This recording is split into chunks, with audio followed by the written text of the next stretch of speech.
anakuja na chuki. Nani? Unaona ile rafiki yako unatembeanga na yeye wewe? Huyu gani Chero? Unakuja na yeye kwa shamba yangu. Chero. Mimi nachuku hiyo rafiki yetu ni kama akona macho mbaya. Labda ndiye anaangalia nyanya yangu mbaya. Chero no, ako na macho mbaya.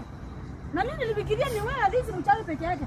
Kwani kunaweza kuwa mwingine? Adina, unashangaa Chero unaweza kuwa mchawi kwani wakale wanakuaga wachawi? Si mimi naona. Wachawi ndio waliwajia wajadui wasiaya. Sasa mimi nikashindwa, wewe ndio rafiki yangu Alizi. Chero ndio rafiki yangu. Na mimi nimeshajua siri yako haina mchawi.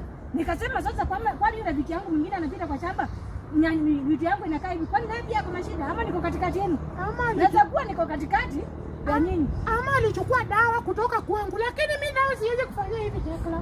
Mimi najua rafiki yangu na ndio maana mimi rafiki yangu kwa sababu najua wewe ukiwa mchawi huwezi niroga. Enda nyumbani wewe. Siwezi kuroga Tekla. Mimi siwezi kuroga. Mimi umenisaidia, unanifunzia mtoto bure. Siwezi kuroga. Afadhali uroge mtu mwingine lakini mimi najua huwezi nifanyia kitu mbaya hata kama watu wanakusema. Wacha nikwambie, naongelesha ule mtoto na asikii, nataka kutoa ng'ombe kwa shamba. Hebu enda ufanye hiyo haraka. Wewe